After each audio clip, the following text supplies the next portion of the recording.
Hello there and welcome. I'm Bob Proctor, and I am attracting good, great, and wonderful things into my life. Money comes to me in increasing quantities through multiple sources on a continuous basis through the law of attraction. And that's what I want to talk to you about, the law of attraction. See, the underlying law that regulates supply in the world of effects has two important phases. One is desire, and the other is expectation. I want you to imagine that you're fishing. Now, you may have never gone fishing. You've certainly seen people that have gone fishing. And you take and you get the line all fixed, and boom, you cast it out. And as soon as that plug hits the water, bang, a fish strikes. Now, you got the fish on the end of the line, but you are never going to have that fish if you don't reel it in. Well, you see, when we desire something, we are instantly connected with the invisible side of whatever good we desire.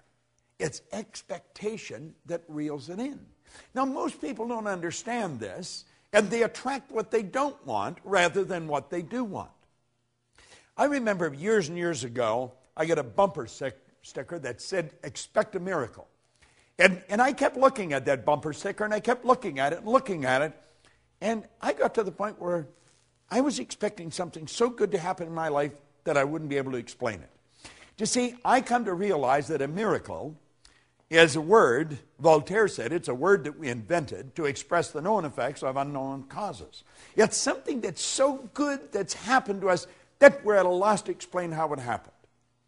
I want to explain how I attracted something into my life that literally changed my life, changed my business, but it changed the lives of 200 or 300 million people as well. I got a phone call on my cell phone, and it was a very garbled message. I had difficulty understanding it, and I didn't delete it, but I just kept hitting the pound or the hash and leaving it there in the phone. And one day, my phone was full. So I thought, I should empty the thing. I think I was in an airport at the time, so I sat down and I took all the messages off one at a time and wrote them all out and then deleted them. And I phoned Gina Hayden, who's worked with me for the past quarter century, and I said, Gina, I think this woman's name is Glenda, and I think this is the phone number. It sounds like an Australian phone number. Would you phone now? There's something about a film. Would you phone and see if the number's even the right number? Now, I'd had it on my phone for a good month. And so at any rate, a couple of days later, or maybe even later that day, I've forgotten now, and I'm talking to Gina, and she said, well, that was the right message. Her name was Glenda, and you had the right phone number, and there's a film crew in from Australia, and they're shooting this film, and they really wanted you in it. But they haven't been able to reach you, and they're shooting in Aspen all weekend, and they're going back to Australia first of the week. And Gina said, isn't that strange? Bob's doing a seminar this week in Aspen. Now, I hadn't been in Aspen for a couple of years. And I check into my hotel. I just went next door where they were shooting the film. And the film, of course, was The Secret. And you know, all of a sudden, all over the world now, people know Bob Proctor, and they know about the work that I do, that I love doing. I believe that I attracted Rhonda Byrne into my life. But I also believe Rhonda Byrne attracted me into her life. And you see, the secret I attracted. I expected something big to happen. And I'm going to tell you something. I expect something even bigger to happen. Now, the law of attraction is it's a law that many people now are very familiar with. And, of course, I think that the secret has probably communicated that law better than anything that I have come across in all the years I've been in this business. They deserve, the people that put that all together, deserve a lot of credit. A lot of people think I made it. I didn't make the film. I just sat there for a couple hours and talked, sharing what I knew. And a lot of good things have happened. Now, the law of attraction is not a primary law. The law of vibration is the primary law. See, everything in the universe vibrates. We literally live in an ocean of motion. I want you to look at the walls that surround you. You think those walls are solid. They're not solid. Nothing is resting. Everything is moving. A body in a coffin is moving. Now, you may think that I'm sniffing something, but I'm really not. If you go into a funeral home and pick up the remains and look at it through a microscope, you will see particles of energy dancing right before your eyes. Now, if it wasn't moving, how would it ever change to dust? Well, you see, you and I have a brain. And our brain is an electronic switching station. And our thoughts activate brain cells and control the vibration we're in. And the vibration we're in controls what we attract into our life. Now, this law of attraction is a phenomenal law. And I think the law of attraction, as it's brought out in this series, it's very well done. And I would encourage you to study into it in some depth. Because everything that comes into your life, you attract into your life. Now, you may be saying, does that mean that I have a cold, that I sat and thought I'm going to get a cold? No, it doesn't mean that at all. But you did attract the cold. You see, I don't think you sit and think I'm going to attract a cold. I think you put yourself in a very confused vibration. There's a law of gender. It decrees that all seeds have a gestational and incubation period. And after about 30, 45 days of going through that indecision, that confused state, you have a cold. That's what the cold is. It's just the expression of all the confusion. Anyway, we do attract everything into our life. Now, for many, many years, I had a terrible time with money, as most people do.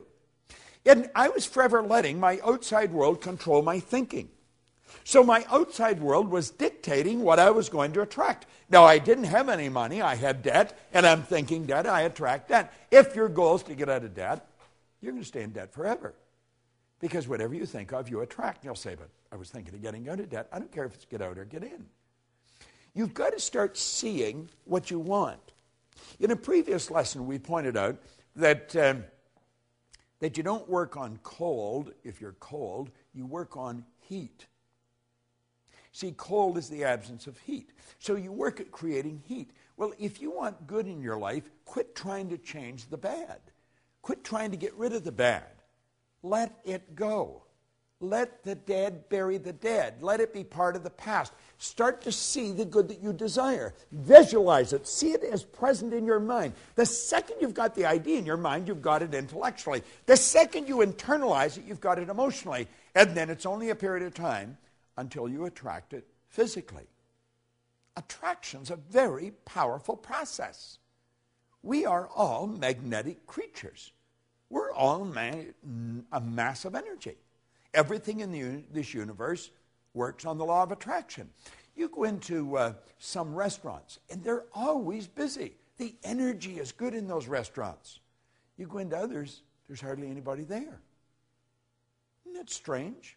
You go into a clothes store, and you may be the only person there outside of the person that's running it.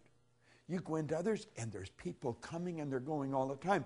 It has to do with the energy of the place of business. And the place of business is nothing but an expression of the consciousness of the person that's running the business.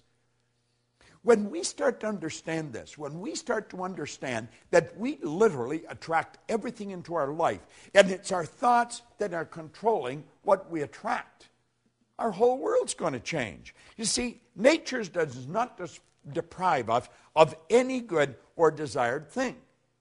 Now, Hollywood points this out so well. It does provide us with the mental equipment and the inner power to acquire and enjoy the essential good to ensure a happy and a worthwhile existence. And it all happens in a very simple method. It's so complicated because nobody studies it. See, I always feel if we can teach a little child that maybe is just learning to walk, how to talk. We can teach them language. We can teach them multiple language. A baby at birth is a linguistic genius. If we can teach the child language, surely we can teach them something so basic as these laws. You say, well, why haven't we? Because hardly anybody understood them. The parent's not going to teach something to the child that they don't even know. The parent's only going to give the child what they've got. You see, what you don't fix, your kids are going to inherit.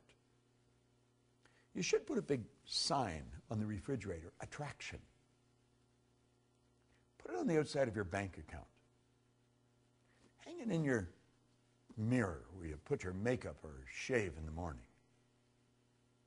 Put the word attraction everywhere. And start to realize whatever you want, you'll begin to attract. That is an absolute law. This isn't just my idea. It is an idea that I've fallen in love with. And I want to recommend you fall in love with it. Study these laws every day. Now keep in mind, this video series is just an overview of these laws. Get into it in depth.